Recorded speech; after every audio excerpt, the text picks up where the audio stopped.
A student from the University of Portsmouth has been at the heart of one of the most unique dinosaur finds ever. The paleontology undergraduate chanced upon the foot of the earliest Jurassic dinosaur ever found on a beach in Wales whilst doing his fieldwork for a dissertation. I went down to meet him for his first ever television interview.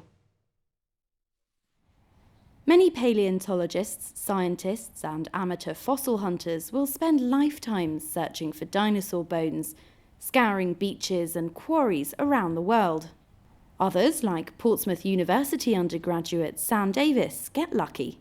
Very lucky. So in the summer I went down to Penarth and to Avon Point, and I went on the beach, and my first day of fieldwork I was going up and down the beach logging the different rock layers to put them in an order. And I happened to be wandering past a lump of rock. I'd wandered past it a couple of times actually, and there was a bit of loose scree on the top where there'd obviously been a cliff fall, so some of the stuff had fallen over. And I noticed some brownish looking material, and I went, oh, that's quite strange because most of this is quite light. So I went and I brushed this up and I immediately saw bone. And I thought, well, okay, so I've got bones here. I don't know what they're from. They could be from, this area is known for marine reptiles, so it could be some obscure marine reptile I don't know the body structure of.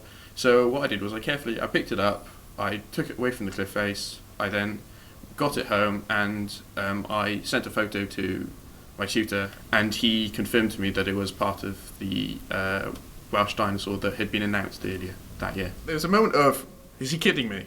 Is he making a joke? Is he kind of pulling my leg? And then I remembered earlier that year that I had seen the dinosaur being announced, and I went, oh, yeah, it's really happening. So this is a real thing. I went, oh, that's great. This is brilliant. I've got a bit of dinosaur. I found a dinosaur. Very few people can say that when they're doing their projects. So I thought this was great, and I felt quite over the moon. Sam's extremely rare find turned out to be a key section of a whole new species of dinosaur that was only discovered in 2014 by fossil hunters at the same beach in Wales where Sam was doing his fieldwork. University of Portsmouth scientists had been busy analysing this new species, so it didn't take long for Sam's tutor to realise they were dealing with the same beast. Sam had found the only remaining foot of the dinosaur that was later called a Dracoraptor.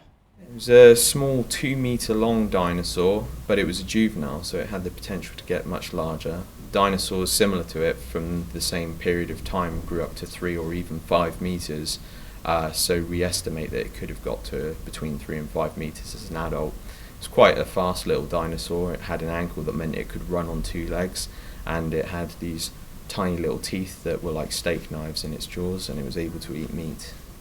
The Dracoraptor is a very distant cousin of the T-Rex that lived at the beginning of the Jurassic period, some 215 million years ago.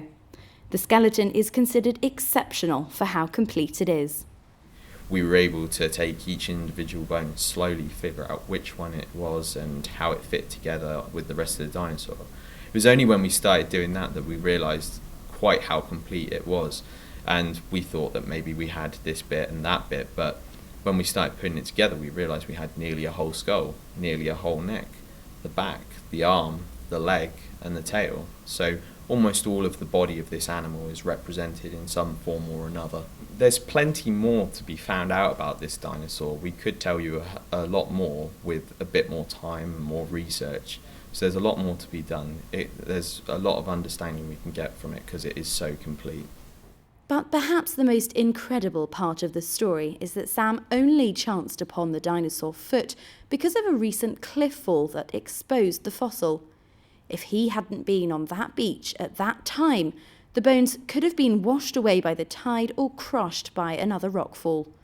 After millions of years preserved in stone, lost forever. Briere-Edney, that's Solent.